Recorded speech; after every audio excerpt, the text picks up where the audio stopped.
જૂનાગઢમાં ભાજપના ધારાસભ્ય સંજય કોરડિયાએ મહાનગરપાલિકા સામે મોરચો માંડ્યો છે। મનપા કમિશનર સામે કોરડિયાએ આક્રોશ વ્યક્ત કર્યો। શહેરીજનોની સમસ્યાઓ સામે કોરડિયા મેદાને આવ્યા। રસ્તા પરના દબાણ, ટ્રાફિકથી લોકો પરેશાન છે।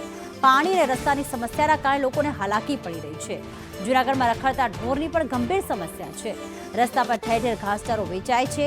રસ્તા પર દીકરીઓની છેડતીના બનાવ વધ્યા છે તેવો પણ કોરડિયાએ આક્ષેપ કર્યો। તાકીદે કામ કરવા ધારાસભ્યએ સૂચના આપી।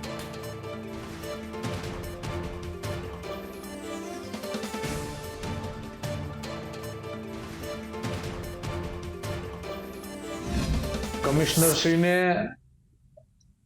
લેટર લખીને કીધું છે કે મોન્સૂન સત્ર પૂરું થઈ ગયું છે, એટલે મોન્સૂનની વ્યવસ્થા પૂરી થઈ ગઈ છે। હવે તાત્કાલિક અસરથી વરસાદને હિસાબે રોડ રસ્તાઓ ખરાબ થયા હોય ને એ સ્વાભાવિક છે, ચોમાસામાં થતા હોય છે, પણ એમનું ઘાયગા પ્લાનિંગ થવું જોઈએ, રિપેર થવા જોઈએ। અને ખાસ કરીને જૂનાગઢમાં ધૂળનું પ્રમાણ ખૂબ મોટા પ્રમાણમાં છે બીજા શહેરો કરતાં, એટલે સાઈડમાં ડિવાઈડરની સાઈડમાં રોડ ઉપર માટી પડી હોય, ડિવાઈડરની સાઈડમાં હોય, રસ્તાની સાઈડમાં માટીઓ હોય, એને ફટાફટ સફાઈ થવી જોઈએ। ઘાસ જે ઉગી ગયું છે નીકળી જવું જોઈએ। એમની સાથે રેડિયા ઢોરનું પ્રમાણ ખૂબ મોટા પ્રમાણમાં છે। હાઈકોર્ટની પણ સૂચના છે, એનો અમલ થવો જોઈએ। અને આમનાથી ઘણા નિર્દોષ લોકોના જાન ગવાવા પડ્યા છે અને ઘણાના તો ઘરનો એ આધાર સ્તંભ હોય એવા પરિવાર પણ વિખાઈ ગયા છે આ ઢોરના ત્રાસની હિસાબે।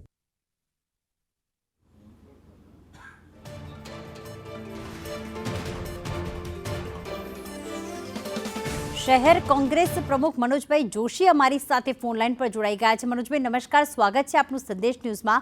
મનોજભાઈ, આ તો ધારાસભ્ય જે કમિશનર છે તેમની સામે મોરચો માંડ્યો છે। હાલમાં જૂનાગઢમાં કઈ કઈ ખરેખર સમસ્યાઓ છે હાલમાં?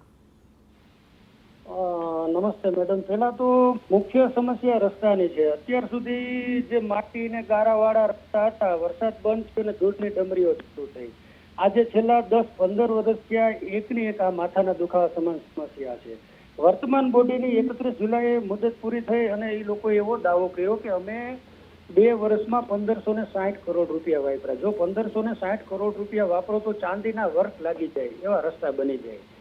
આ બધા અત્યારે શાસનમાં બેઠેલા કોર્પોરેટરો, અત્યારે બીજેપીના 54 કોર્પોરેટરો તમામ મોટા ભાગના, બધા નહીં, મોટા ભાગના કોન્ટ્રાક્ટર બની બેઠા છે। માનો કે કોઈ પણ નું ટેન્ડર લાગે, કામ તો એ લોકો જ કરે છે, એટલે કામમાં તમે કોનો વાંક કાઢો આમાં? મનોજભાઈ, પણ અહીંયા ધારાસભ્યને કહેવું પડ્યું કમિશનરે, મહાનગરપાલિકા કમિશનરને કે તાકીદે કામ કરો, પગલાં લો, ત્યાં સુધી વાત આવી ગઈ। આ એકાબીજાને ખો દેવાની વાત છે મેડમ। ધારાસભ્ય બીજેપીના છે, વર્તમાન બોડી 31 જુલાઈ પૂરી થઈ, બીજેપીનું શાસન હતું અને ત્યાં સુધી ધારાસભ્ય પોતે કોર્પોરેટર હતા, તો કેમ આ પ્રશ્ન કેમ જનરલ બોર્ડમાં તમને ઉઠાવ્યો ભાઈ? અત્યારે વહીવટદાર શાસન આવ્યું એટલે તમારી પાર્ટી બદનામ ન થાય, તમારી બોડી બદનામ ન થાય ત્યાં સુધી અત્યારે તમે ચૂપ રહ્યા 31 જુલાઈ સુધી। હવે જયારે વહીવટી શાસન આવ્યું એટલે વહીવટ અધિકારીને ખો દેવાની વાત છે, એટલે એકાબીજા છટકવાની વાત છે મેડમ। કાલ સવારે ધારાસભ્યને લોકો એમ ન કે ધારાસભ્ય કઈ કરતા નથી, કરવા ખાતર આ કર્યું એને એવું લાગે છે। નહીતર તો તમે 31 જુલાઈ સુધી પોતે ધારાસભ્ય પણ હતા અને કોર્પોરેટર હતા, કેમ ભાઈ જનરલ બોર્ડમાં તમે આ પ્રશ્ન ના ઉઠાવ્યો?